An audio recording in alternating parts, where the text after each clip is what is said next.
طيب إخواني الأفاضل، عندما ننظر إلى حالات تواجد الملكات أو الملكات الموجودة داخل الخلية نجد أن أمام 4 ملكات، ابتداء من ملكة التطريد، ملكة الإحلال، ملكة الطوارئ، ملكة التطعيم أو الزراعة أو بنقل اليرقات، أو التي تم تربيتها بنقل اليرقات سواء كانت بالتطعيم أو باستخدام جهاز جنتر.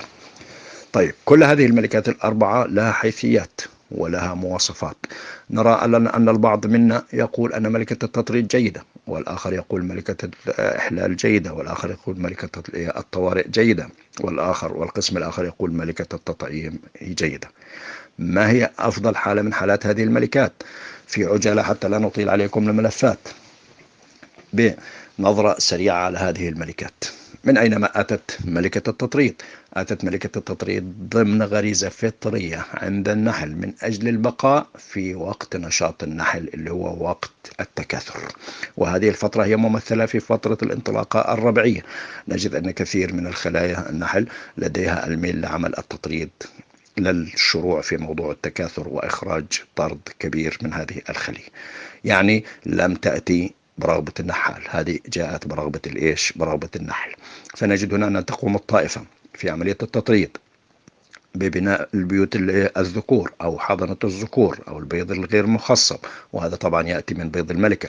كما نقول أيضا، صح أو نسيت أن أنا أذكر هذا البيض، أن الملكة لديها القدرة أن تضع بيض مخصب وبيض غير مخصب، فتبدأ بوضع حضنة الذكور، وهذا تكون إشعار الأول للنحال أن الخلية عندك بدأت أو لديها النية للتطريد. فانتبه أخونا المربي إلى هذه الحالة، تعامل معها بكيفية الحد وتقليل من الطرود، لأنه التطريد يعتبر خسارة على الأخ المربي. فإذا بيوت التطريد إن وجدت بناء على رغبة النحل وغريزة التكاثر عند النحل من أجل البقاء، وهذه الطريقة التي يستخدمها النحل في الطبيعة، ولولا هذه التطريد أو غريزة التطريد عند النحل لما بقى النحل موجود على المعمورة إلى الآن. يعني هذه الطريقة الطبيعية التي يتكاثر بها النحل في الطبيعة. لكن طبعا سلوك التطريد هو غير مرغوب عند الأخ المربي، لأنه طبعا عند خروج طرد يأخذ أقل شيء نصف النحل من الخلية، فتعتبر هذه الرجوع إلى الوراء، كأنك يا أبو زيد ما غزيت بالنسبة لعملية التحفيز وإيجاد كثافة نحلية عالية. طيب ننتقل إلى الشق الثاني وهي ملكة الإحلال، ويعول عليها الكثير، يقول ملكة الإحلال جيدة. عفوا نسيت أنا موضوع التطريد. كم عدد البيوت وأين تتواجد؟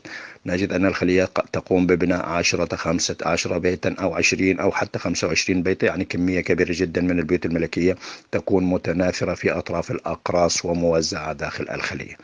هذا بالنسبة لعدد بيوت التطريد. وضعية بيوت التطريد تبنى بداية البيوت قبل وضع البيض فيها، وهذا ما لاحظناه في الجانب التطبيقي، أن يكون هناك بداية لبناء بدايات للبيوت الملكية، ومن ثم يتم وضع البيض فيها من قبل الملكة، فيهتم النحل بها وتأخذ مسيرها إلى أن تخرج منها الملكات وتبدأ في عمليات التطريد. هذا بالنسبة لبيوت التطريد وحالة التطريد وظروف وضعية التطريد، متى وكيف تكون بيوت التطريد. طيب، ننتقل إلى الملكات الأخرى وهي ملكات الإحلال. أيضا تكون برغبة النحل.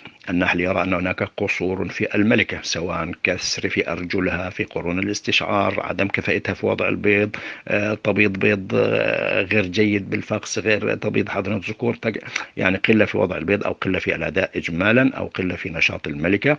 فبالتالي تبدأ الطائفة في عملية تغيير الملكة بطريقة الإحلال. طبعا هي ملكات الإحلال الجيدة، شرط أن يكون لها رصيد وراثي جيد. أما إذا كانت الأم جاءت بطريقة عشوائية، ما هي الفائدة من هذه الملكة؟ أساسها عشوائي، فدوما نحاول أن نبتعد عن العشوائية في تربية النحل وإدارة المناحل، ونحاول أن نقول دوما لقد مضى عصر العشوائيات، لا داعي للرجوع إلى التعامل بعشوائية في إدارة المناحل في كل العمليات النحلية، سواء كانت تربية ملكات أو تغذية أو تشتية أو كذا أو توجيه أو ما شابه ذلك. لا داعي للاستخدام العشوائية، ونستخدم دوما الإلمام العلمي والمعرفي في إدارة المناحل. ننتقل إلى صورة أخرى من حالات الملكات وهي حالة الطوارئ. عندما تفقد الملكة لأي سبب ما، خروج الملكة بطريقة عشوائية إلى باب الخلية وسقطت من باب الخلية أو سقطت من النحال أثناء الكشف أو تم هرسها أثناء الكشف، فبالتالي تشعر الطائفة هنا باليتم وتتسرع تسرع وتبدأ في عمل بسرعة ببناء بيوت ملكية، سواء كانت على يرقات حديثة أو على يرقات عمرها يوم أو يوم ونصف. المهم أن الخلية أو العاملات تحاول إنقاذ الموقف ببناء البيوت الملكية والاهتمام بهذه اليرقات الموجودة فيها حتى تخرج منها ملكة. بالتالي نجد أن في حالة الطوارئ أن الملكة الأولى التي تخرج تقوم بهدم البيوت الملكية الأخرى، عكس ما نراه في التطريد. أن التطريد لا نجد أن الملكة العذراء تهدم البيوت الملكية الأخرى، لأنه النحل لديه الآن سلوك التكاثر وهو حريص على كل هذه البيوت الملكية. فبالتالي أي ملكة تخرج في الطوارئ هي تقتل البيوت الملكية الأخرى، إلا إذا كان النحل يمر بحالة التطريد. ممكن هذه الملكات تدعم عملية التطريد بوجود كثافة نحلية عالية، بوجود نشاط، فبالتالي يمكن للخلية أن تخرج طرود في حالة الطوارئ.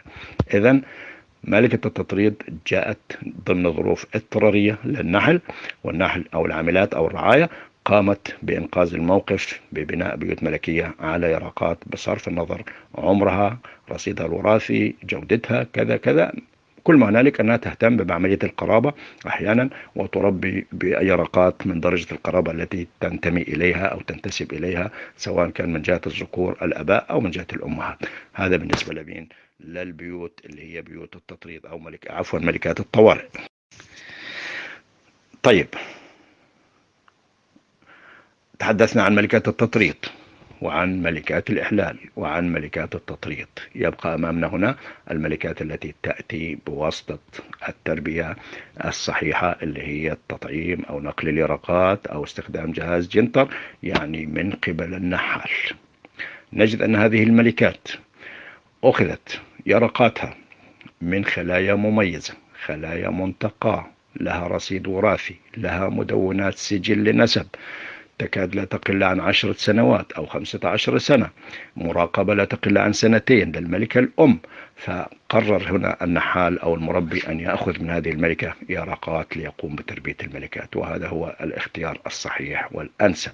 عندما تم نقل هذه اليرقات في خلية التربية، أيضا النحال أوجد خلية ذات كثافة نحلية عالية، بها كم كبير من النحل الفتي، بها كم من التغذية من الغذاء، خبز النحل والعسل، ويتم تربيتها في ظروف جيدة اللي هي وقت النشاط.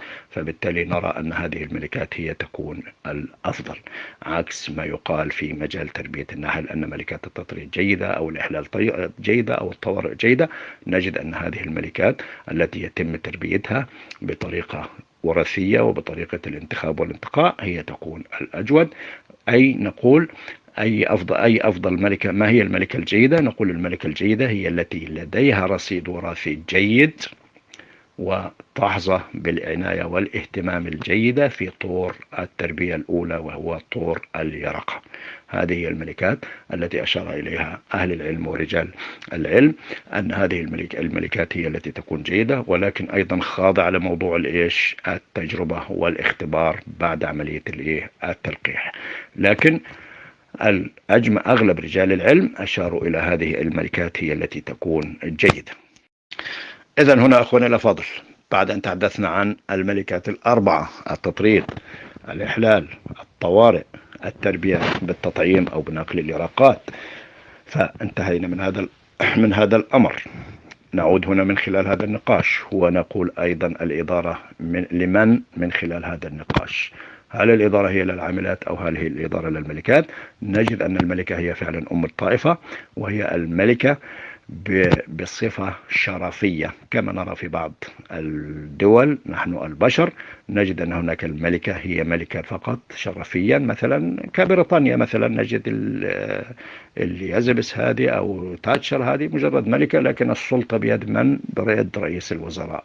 هنا أيضا نقول أن السلطة هنا بيد الملكات، بيد العاملات، وهذا ما نتطرق له في الحلقة القادمة إن شاء الله بخصوص العاملات. سنشرح أيضا كل تفاصيل العاملات عفوا. لكن هنا أيضا هي الملكة لها دور في الإدارة بنشر الفرمون الملكي وخلق أواصر التواصل بين أفراد الطائفة، ومنع التطريد، ومنع حالات التكذيب، الأمهات الكاذبة، وحث الخلايا على النشاط بإيجاد الحضانة، والحضانة هي تدفع الرعاية للإنتاج وجلب الغذاء الرحيق وجلب غبار الطلع من الخارج من الغطاء النباتي. فبالتالي أيضا هي الملكة هي ملكة بقوتها وتواجدها في الطائفة بربط أواصر التواصل بين أفراد الطائفة وجعل تناغم قوي في أداء الطائفة. فنرى أن الطائفة التي تفقد الملكة تكون في حالة هزيلة من العمل، في حالة خمول، ما عندها نشاط، ما عندها شيء. إذن أيضا تواجد الملكات هو له دور كبير جدا في نشاط الطائفة ومردودية الطائفة.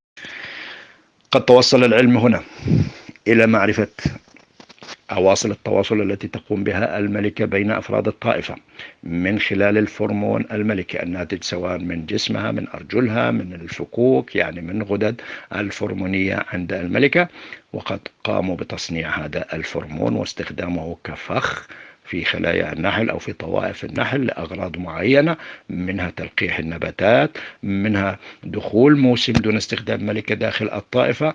وهذا الفرمون الملكي يكون ممثل بعدة طرق أو أشكال، منه بيكون سائل، ومنه بيكون على صورة كريمي، ومنه بيكون جاف، لكن هو ينتج منه رائحة الفرمون الملكي التي تثبط المبايض وتشعر النحل أن الملكة موجودة.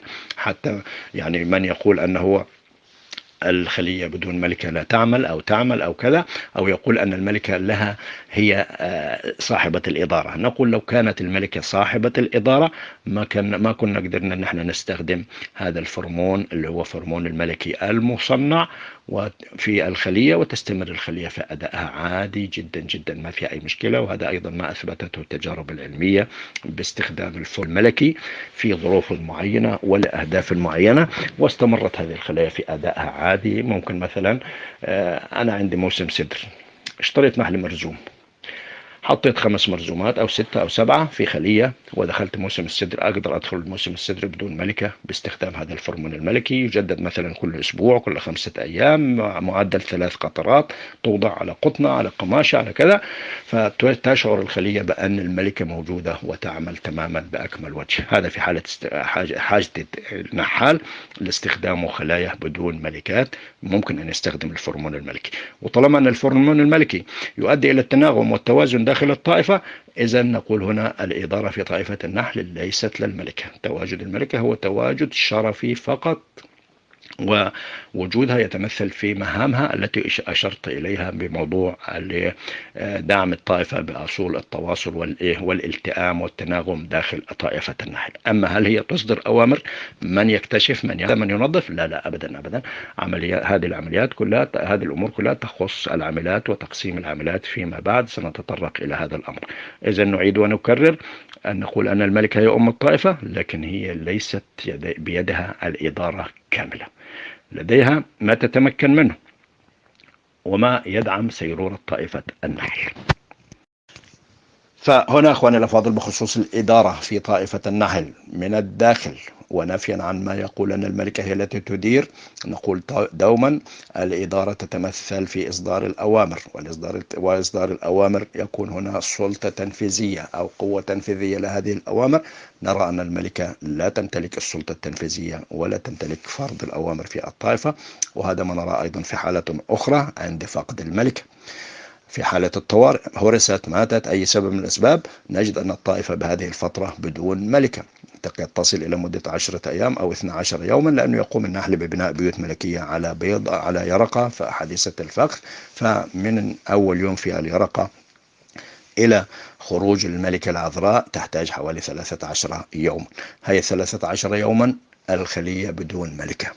يا هل ترى نرى هذه الخلايا خاملة ولا تنشط ولا يوجد لديها نشاط؟ لا، تعمل تماما 100% وتؤدي دورها من جميع النواحي، سواء الرعاية الحقلية أو الرعاية المنزلية، وتسير الأمور تماما على قدم وساق إلى أن تفقس الملك. إذن موضوع الإدارة الفردية أو فرض الأوامر أو فرض خط سير العمل داخل الخلية لا تمتلكه الملكة. تمتلك الملكة ما يخصها في أدائها في وضع البيض والفرمونات الملكية والتواصل وما شابه ذلك داخل الخلية. فإذا هنا أخواني الأفاضل لا يمكن أن نقول أن الإدارة بيد الملكة، هذا بجانب ما يخص الملكات.